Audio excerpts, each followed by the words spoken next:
بړوکی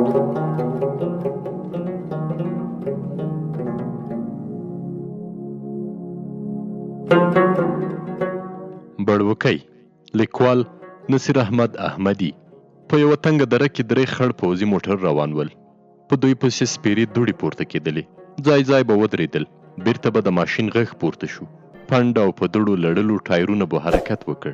پر لوړو ژورو به وختل او د سړک غاړو ته پر سپېرو ډبرو به خړ پوټی پرېوت. ناڅاپه د وړو ماشینګڼو ډزو ازانګې خورې کړې. موټرې ودرېدلې. دروازې خلاصې شوې.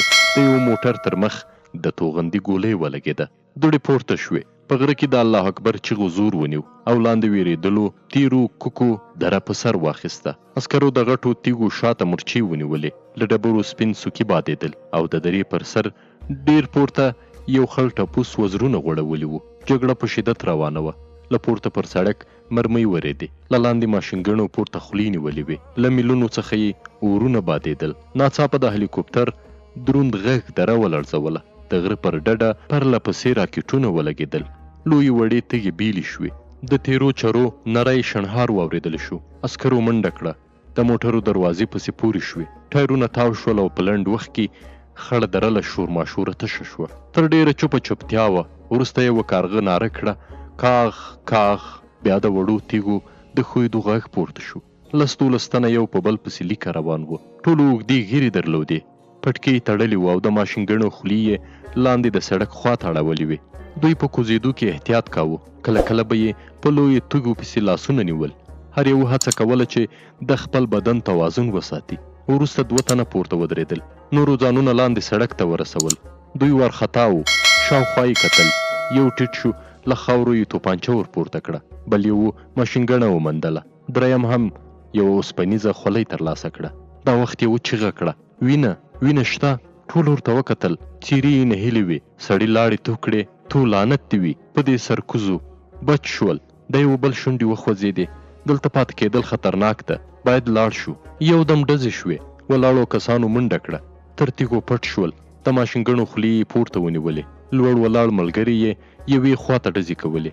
وروسته یې چغه کړه: کافر دې ویولی. ناره شوه: چېرته؟ لمر خاته ته. د هغې تیرې پرخې تر شا.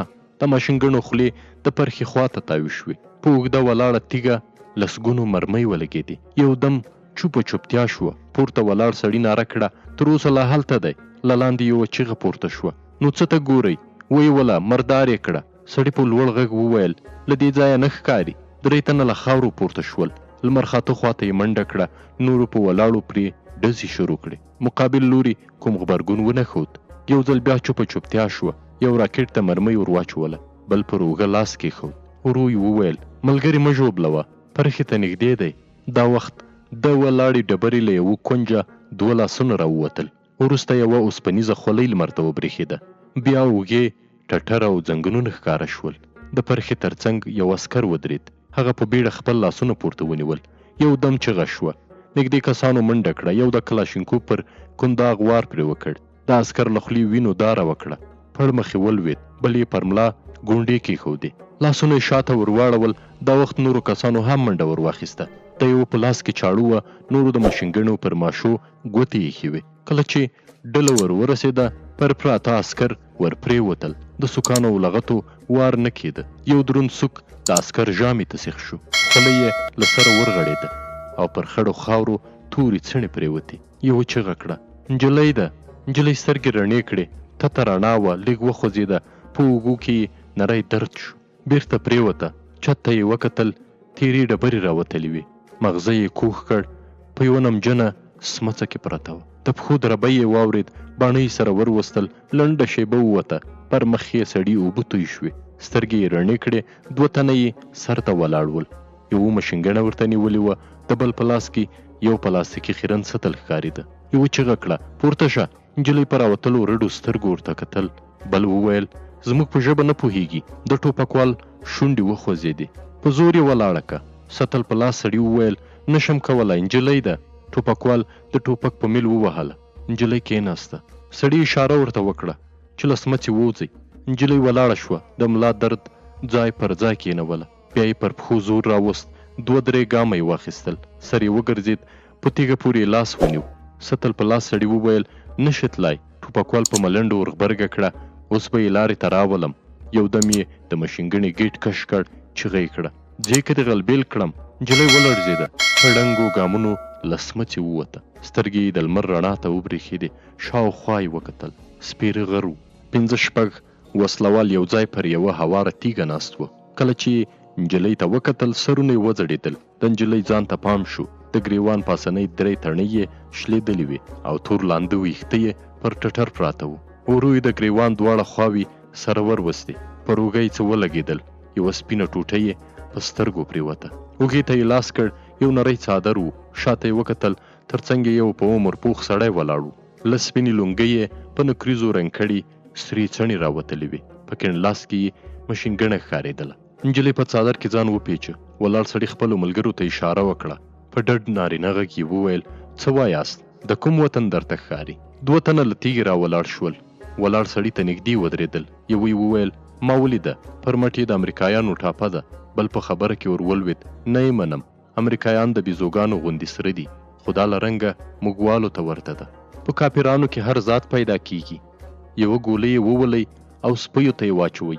یو بل وویل، رښتیا وایې، تر څو به یې راسره ګرځوو؟ د سرو څڼو لرونکي سړي وویل، موږ باید خپل مشران خبر کړو. پرېکړه د هغوی په لاس کې ده، که یې وژله، که یې له نورو بندیانو ورونو سره تبادله کوله. ما اورېدلي چې کوپارو ته خپل کسان ډېر ارزښت لري. د یو شونډې وخوځېدې، هر رنګه چې وي، خو له دې ځایه یې ورکه کړئ. په مرکز کې د دې ښځې موجودیت ښه نه دی. دنګ سړی په خبره کې ور ولوېد، ابادۍ ته یې نه شو وروستی، خطر لري. یوه شیبه غلی شو، وروسته یې سر پورته کړ. ورو یې وویل، یوه چاره به یې وکم. سپي وغپل، یو ځوان بړستن له سره لرې کړه، غوږ یې ونیو. ورو یې وویل، چغه. بیرته یې سر پټ کړ. د سپي غپېدا ډېره شوه. ځوان کېناست، سپي غپل. یوې ښځې په خوبولي غږ وویل، څوک نارې وهي؟ ماشوم وژړل. ځوان سر ته ایښی 20 ډزې ته لاس ور وغځاوه. ولاړ شو، له خیمې ووت، د باندې سوړ باد چلیده. شاوخوا یې وکتل، سپي مخامخ منډه واخیسته. ځوان د ټوپک کیټ کش کړ، یوه چغه کړه، خپل یو. ځوان ورمخته شو، د سپوږمۍ په رڼا کې 3 تنه ولاړ وو. سپي غپل. ځوان په لوړ غږ وویل، څه غواړئ؟ ډډ نارینه غږ یې واورېد، یو امانت را سره دی. یو وسلوال وویل، په جګړه کې مو ونیوله. په کېږدۍ کې ناستو ښځو په حیرانۍ ور وکتل. بوډۍ وویل، ښځه ده؟ هو. دلته مو ولې راوسته؟ زوی دې راولېږه. ځوان مېلمنو ته د کېناستا اشاره وکړه. یو وویل، نشو ماتل کېدی، امر دی، باید په شپه کې ځانونه مرکز ته ورسوو. ځوان له وسلوالو سره د باندې ووت. سپي غپل. ځوان وویل، دا بلا به تر څه وخته دلته وي؟ د یوه شونډې وخوځېدې، نه پوهېږو، خو احتیاط کوئ، څوک باید کوم بوی ونه سي. سړو حرکت وکړ. سپي منډه پسې واخیسته. ځوان بیرته کېږدۍ ته ورننوت. ښځې تر نابللې مېلمنې راګرځېدلې. هغې ته یې په حیرانۍ کتل. مېلمنه وارخطا وه، د څراغ ژېړې رڼا ته یې غټې سترګې ځلېدلې. پر لاندنۍ ډکه شونډه یې وچه وینه پرته وه. بوډۍ یو سوړ اسویلی ویست. ځوان ته یې وکتل، ویې ویل، شېرګله، دا خو خبرې نه کوي. ځوان مسک شو، شونډې یې وخوځېدې. زموږ په ژبه نه پوهېږي، پرنګۍ ده. ښځو په یوه بله خوله وویل، څه؟ ځوان وخندل، ټوپک یې د کېږدۍ ټاټ ته ودراوه. د باندې ووت. لنډه شیبه وروسته بیرته راغی. یوې نجلۍ په حیرانۍ وویل، لالا، د خرې پړی دې ولیدلې راوړ؟ ځوان د پړي یو سر د نابللې مېلمنې تر ټولو لاسونو تاو کړ. کلکې غوټې یې ور واچولې. بل سر یې په کېږدۍ کې د ولاړ موټرسایکل په ټایرونو پورې وتاړه. ښځو په حیرانۍ ورته وکتل. ځوان په خپله بستره کې ننوت، ټوپک یې له ځان سره پټ کړ. ورو یې وویل، شپه پخه ده، سبا به سره غږیږو. ماشوم ژړل. د نجلۍ پر مخ یوه توده ساه ولګېده. بیا یې پښې غومبري تود لوندوالی احساس کړ. په بیړه یې سترګې رڼې کړې. تور وربز یې ولید. یوه زوروره چغه یې تر خولې راووته. سپي کوړنچ وهل. نجلۍ ټکان وخوړ. پړی کش شو. موټرسایکل ړنګ شو. ځوان په منډه کېږدۍ ته ورننوت. یو اوږد ډانګ په ګوتو ورغی. سپی په کوړنجېدا د باندې ووت. بوډۍ غږ کړ، څه خبره ده؟ ځوان وویل، سپي وډار کړه. بوډۍ کېږدۍ ته ورننوته. په لاس کې له شیدو ډک جام ښکارېده. په ملنډو یې وویل، سپي دا وډار کړه؟ که دې سپی وډار که، ته ورته ګوره، سمه دمه بېزو ده.